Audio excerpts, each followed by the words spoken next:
it's a process of elimination, isn't it? This having some sort of bracket on there is A, geometrically quite difficult, and B, it's not hidden, so you can see it on the inside, so it's ruin the sort of smoothness of it. The advantage of that is, although it's crude, it's hidden. Although what you could do is you could kind of, if it was running down like that, there's nothing to say that you couldn't come in at those points there. So even if it was a fin that was sticking out, you still get that shape coming exactly. out possibly.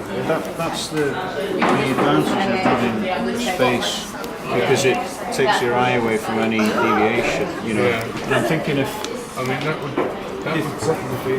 Yeah, if first of all you drilled your holes, right? Yeah. Say, I don't know, 20 mil diameter, and you're using like a 9 mil rod.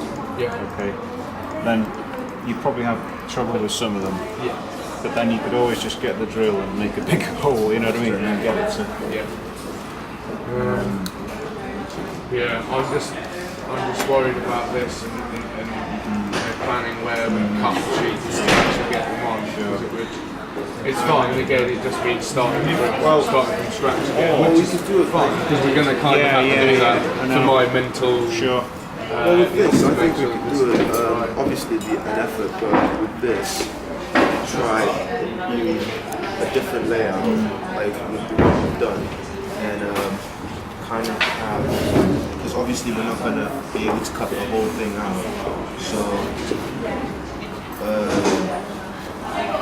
because when we were doing a light bulb, she did this. Because you know we have that little frame on it, and she did this really good layout of how the plywood sheets would be cut. Yeah. So if we could do that and cut those bits like that. Yeah. But what I'm saying is, what I'm saying, yeah, well that's what I've done in the initial thing. But what we're saying is, we don't know where those are going to be. Yeah. We've already done this for this design. Yeah. If we change the design to change where the holes are, we've then got to change where we're putting those cuts. Maybe what you do is just stick with what you've got for seconds now, and then literally, okay, say you've got those at 600 cents and whatever down, so that's going to be the difficult thing you set on. Yeah, well that's the thing. You might end up kind of on certain layers being a bit ad hoc and just, you know, you've got as this gentleman says, that happening, then you just put and screw them either side, so that, you know, you come down to do so you've got your packer like that, and just screw.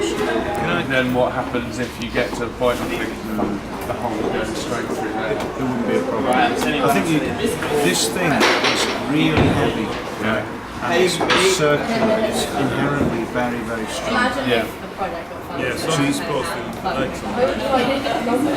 something. I'm just throwing something in, but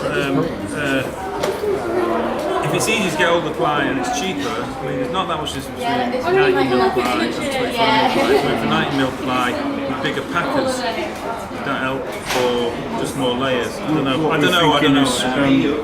know.